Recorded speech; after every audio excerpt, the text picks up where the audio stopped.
Hello, we got some new cards revealed for the upcoming expansion. First up is Spirit of the Tiger, 4 mana 0/3 Paladin Spirit with stealth for 1 turn, and whenever you cast a spell, summon a tiger with stats equal to its cost. So for example, if you cast Consecration, a 4 mana spell, it's going to summon a 4/4. I have to admit, this is one of the more promising spirits to come out so far. The one real powerful Paladin deck I could see this working in would be a buffing Paladin that uses more expensive spells. You can cast a Blessing of the Kings or a Spike Ridge Steed on a minion that you already have, and that spell not only buffs your minion and works towards your quest, but with this out on the board it also gets you a decent minion. The biggest drawback to this card is that it costs 4 mana. If you're trying to use this card, you're probably going for tempo. And not only is a 4 mana 0/3 not a great tempo play, but also the expensive cost means it's going to be hard to combo this with a spell on the same turn. And that's kind of where the core idea behind the spirit comes into play. The stealth for 1 turn is supposed to help this minion last out on the board. The problem I have with this is there are a lot of board clears in the game, and I feel like opponents will be able to deal with this 0/3 even if it has stealth. I think because we don't know exactly how powerful spirits are,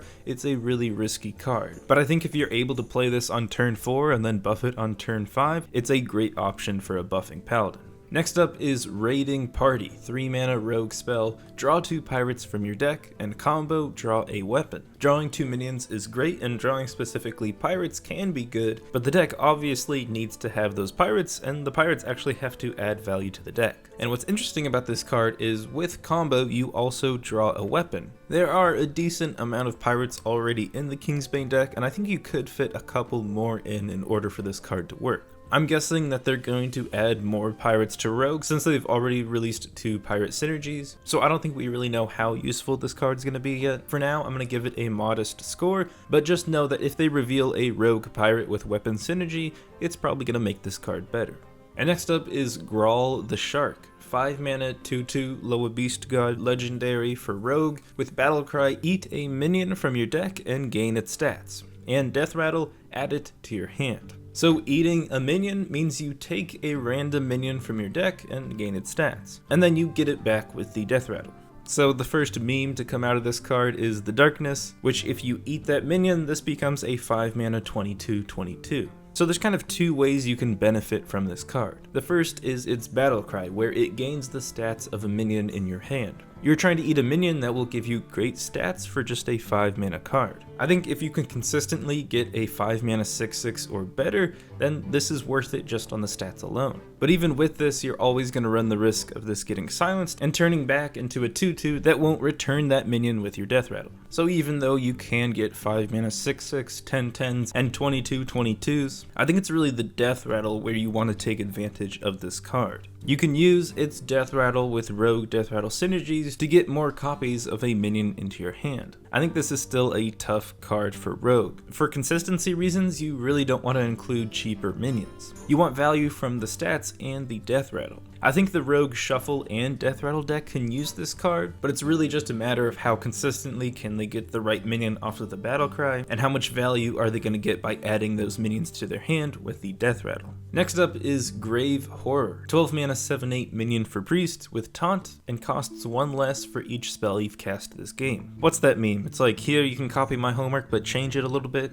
This is the Arcane Giant for priest. This has the potential to be a good card because there are priest decks that do cast a lot of spells. I think in a lot of decks, priest can get this down to a reasonable cost by turn 10. The problem is it doesn't really reward players for doing this. You'd probably rather just have another spell in your deck that you could use with Void Form. The only thing I can think of is maybe in a big priest, they could play this and then resummon it again, but even then I think it runs into the same problem where there are just better options. It's an interesting card, but I would be surprised if it ended up seeing play.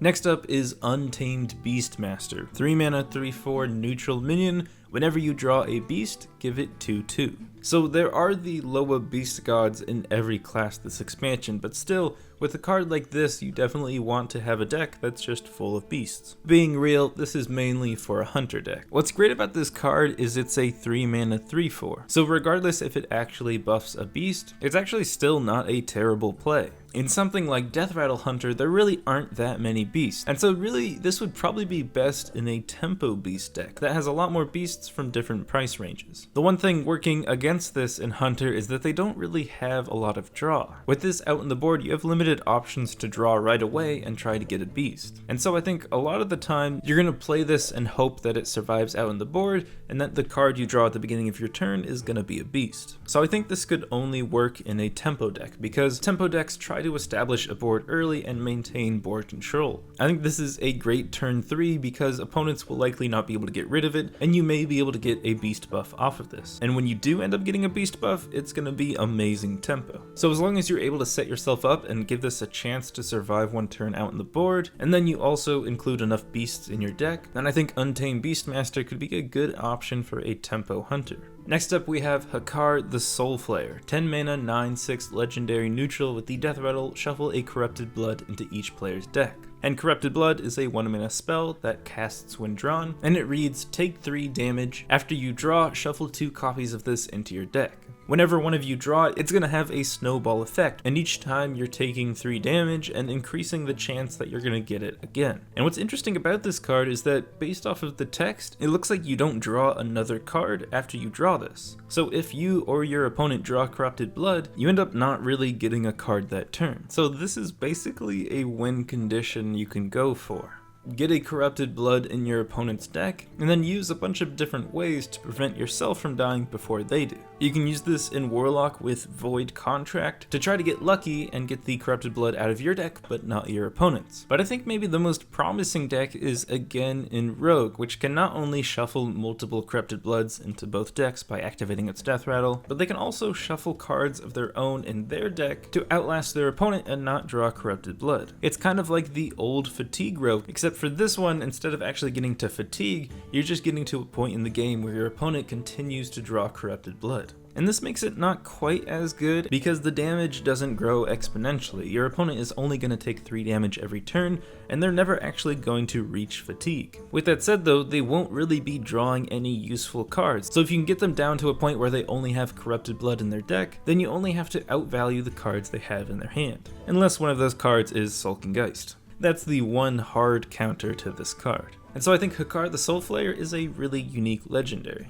It's a big play on turn 10 that's not really going to get you value right away, but it could be the main factor in your game plan. I will be very surprised if this actually becomes a legitimate deck that could compete on ladder. I'm going to do it. I'm going to give this card a certified license to meme. I definitely wouldn't craft this if you're free to play, but I think there are some fun decks that will come out of this card. And last up we have Zandalari Templar, 4 mana 4/4 minion for Paladin with the Battlecry. If you've restored 10 health this game, gain 4/4 and taunt. This is a very interesting card, because Paladin does have a decent amount of heal, but they haven't had a reason to play in a while. I think this is for a tempo Paladin, one that has a good curve and is able to combat aggro with their own tempo minions, but also with some heal. 4 mana for an 8/8 with taunt is amazing tempo, I don't have to tell you that. But it's not like you're going to be able to play this on turn 4. Even with all of this heal synergy, I don't think a tempo deck can out-heal aggro. Paladin doesn't have any board clear, so they'd solely be relying on these minions that can not only contest aggro,